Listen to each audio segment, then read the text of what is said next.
going on, everybody, and welcome back to Generation Zero. Today we're going to be talking about base building and what that could potentially look like here in the game. So I know I've thought about it, hopefully you've thought about it, so let's talk about it. Base building in Generation Zero could potentially look like one of three things. Either potentially we could have complete and total freeform building across the entire map in Generation Zero. We could have a designated location for building in Generation Zero, or we could have a final idea that is my own personal idea towards what it could look like here in the game. So let's get started with the first one, which would be freeform building. So for the first method of base building that we're going to talk about, the freeform base building, I think the best example that we could look at is a game made by the same game development studio called Hunter Call of the Wild.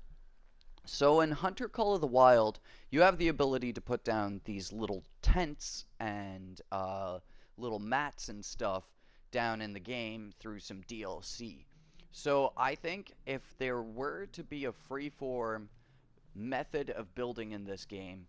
it would look something very similar to that, where you would have a tent or a little thing that you would place down, and then that would work as an active base for you.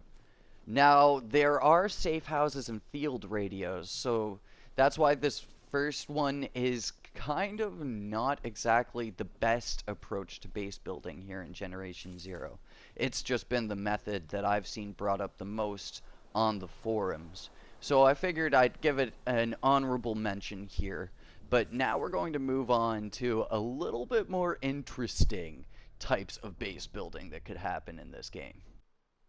So the next idea I have for base building is a little bit more wild, but here, maybe indulge me for a couple minutes here, my dudes. So my idea for base building is giving us the opportunity to plant down buildings like this,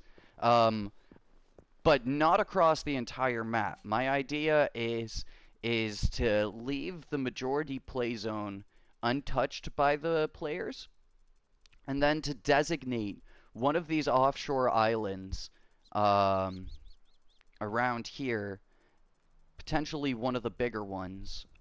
as a kind of building island, base building island for the player, so that way the player would be able to have an area that they could set up and customize as they like, that wouldn't affect the main game area. Now, this also could lead to potential bonuses in the base, being a couple things here. The first of which is the opportunity for you to build potential ammo creation systems. So I could see in the game in the future, with schematics being a thing that's implemented, you could potentially pick up a schematic for ammunition crafter of, let's say, 9mm pistol bullets. So then you would be able to gather the resources required to build that ammunition crafter, and then when you build one of your buildings here, you would have the opportunity to potentially place it down in it. Now, also, the buildings themselves could be crafting schematics as well, so that way you could go out there and have to kill opponents in order to get maybe a warehouse, and that way in your warehouse you could potentially put down like 3 or 4 different types of ammunition crafters, whereas in a household you might not even be able to put down an ammunition crafter, as specific buildings could have specific labels and titles. Again, something like this office building over here could be very much like an end game schematic that would cost crazy amounts of resources, but on the inside you would have an absurd amount of storage, and again, you know, multiple floors for anything from ammunition crafting to whatever else could potentially be added into the game. A trophy system, and a couple other things that I plan on making videos on in the very near future. Then that way, as an end game progression system, you would be able to take whatever island it was that was designated as your building island, and you could build it up to whatever level you like, and with whatever detail you like, building either cities or military installations or whatever on your island in order to show off to your friends. And then when you jump into your friend's host game, you can go to their island and see the base that they have. And then with the ammunition crafting systems, with my idea with that, just to really quickly talk about it because I don't think it's worth a full video. Pretty much my idea is you would get these crafting stations that would passively create ammo for you, and then you would get different tiers of them, from dilapidated all the way up to special, and each tier would have a different amount per minute or half hour or hour, preferably a shorter time span than a longer one so the players don't have to wait too long to utilize what they've built up and stored up. That way you could go off into the world, kill things and farm, and then come back to your base, drop off your supplies, pick up new ammunition from your ammunition crafters, and then go off into the world and again, you know, rinse and repeat, pretty much.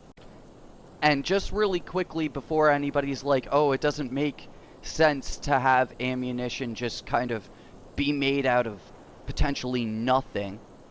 there's a couple ways you could mitigate that, in which case, first of all of these Phoenix robots seem to have unlimited ammunition. So I feel like that could potentially be explained through some sort of Phoenix technology or prototype technology or something like that. Something along the lines of how the robots themselves are creating infinite ammunition for themselves. Or you could potentially gather up crafting supplies, drop them off in bulk into an ammo crafter, and that would then also passively create ammunition for you. And then to close off the housing idea, pretty much for the housing idea, I have an idea of 3 tiers in this game of household schematics that you could pick up. The first of which being the base household schematic, in which case you would get everything from the tiny little shed parking areas all the way up to a big locked off building like these restaurants, but then potentially they would be able to flush out the insides of these restaurants in that update, and a bunch of the other household buildings that you can find throughout the game that do not have an interior. A couple things that come to mind is there's a pizzeria that you can find in big cities that usually does not have a interior to it, and there's a couple other buildings too. And then for military, we could see things like all of the warehouse buildings and the various green buildings that you find throughout the game. And for the science tier, I could see everything from your own personal radio mast all the way up to the office buildings and the silos that you can find in the game. And for each tier, you'd be able to build a variety of different crafting stations and different amounts and capacities of crafting stations in the game. This is really weird. Yeah, there we go. There is base building idea number 2. Let me know down in the comments what your guys' ideas are for potential building types, and what you think about the idea of base building in general in Generation Zero. Now on to the third and final idea I have for base building, and it's my personal favorite. Alright, time for the final option for base building here in Generation Zero. And it's a dang big one, my dudes. So my idea is building bunkers. Building your own custom bunker here in Generation Zero. So imagine having the ability to build and customize your own bunker here in Generation Zero.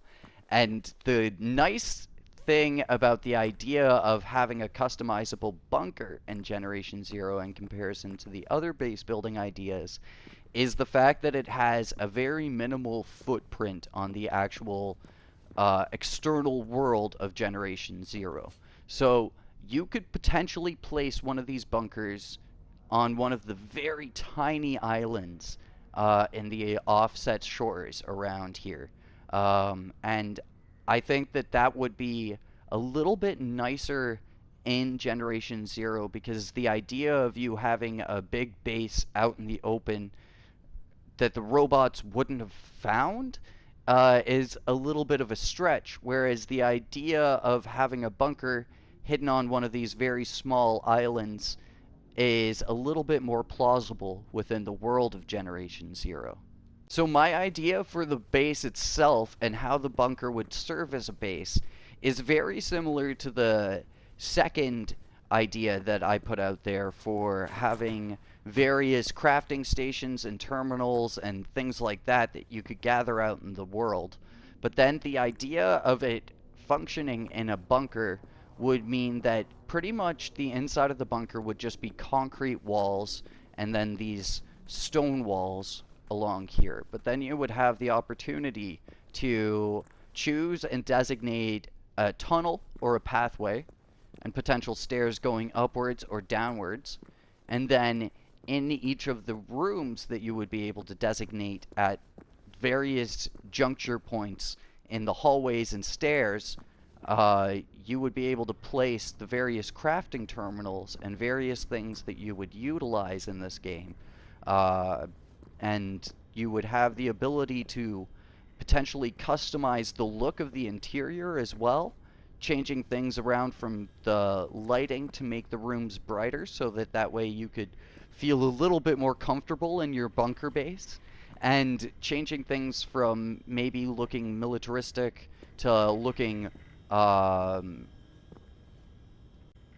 more citizen in a way, or more comfortable for you to live in. You could potentially put up things like the posters that you find in the world to, again, add to the comfort factor of your bunker. And you could put in other various more light-hearted things into this bunker. Potential Easter eggs towards other video games made by Avalanche Studios, or other just more kind of on the fun side of things as opposed to on the more intensive combat side of things, so that that way when you come to your bunker it could be a slight refuge away from all of the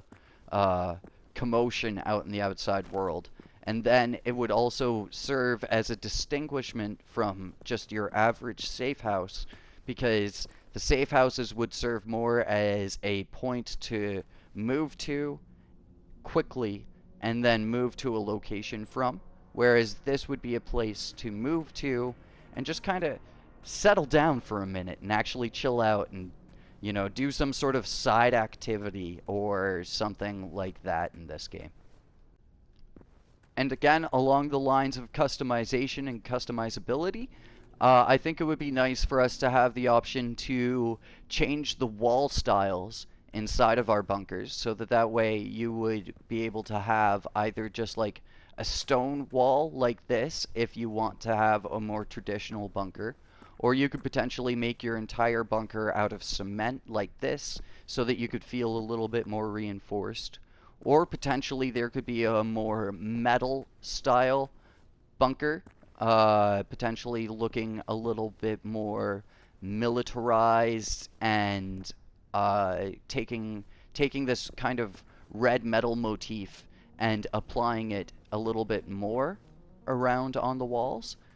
And then as like maybe a final level or something like that, a really crazy high-tech wall with like holographic images and stuff. That might be a bit of a stretch and some people might not like it so much, but I do really like the sci-fi aspect in this game. And I think if we were given something maybe even just a little bit more sci-fi than our opponents as our place of refuge, that would be a nice thing to kind of, again, as an end game thing, feel like we have as an accomplishment above Phoenix or the Russians or the Nazis or the AIDS patients or whoever the heck are the bad guys in this game. So this whole customizable bunker idea I have is a little bit of a stretch, and maybe some people might not vibe with it, and if you don't vibe with it, please feel free to, like, dislike the video or leave a comment saying, no, I don't think that that would be a good idea in this game, because honestly, I think that the back and forth and the range of opinions is a really good thing in the community here in Generation Zero. Now, another thing, too, is you could potentially take this bunker idea and my second idea and kind of combine them both, limit the customization on the bunker, and maintain the customization of my second idea in order to make a very flushed out, almost like $30 worth DLC. But I think the idea of picking one or the other would be both smarter for the game engine and game performance, and also would be smarter just in the terms of focusing on one thing and really refining it and really making it enjoyable and fun to do, as opposed to having a very broad thing that is monotonous and boring to do. So this video for me is a little bit of a stretch. I had a little bit of a hard time deciding whether or not I wanted to jump into making videos on what I would like to see in Generation Zero, but I think depending on the feedback on this video and what you guys think about this video, I might start making a small series on like a Generation Zero wish list that I have, because I have a couple other ideas that are pretty unique and would even potentially tie into this whole base building idea that I have. So thank you so much for watching this kind of schlog of a video here, but hopefully you guys found it very interesting, and maybe some of you guys have had these ideas too, potentially. Thank you so much for watching, and I will catch you guys in the next one. Until then, peace.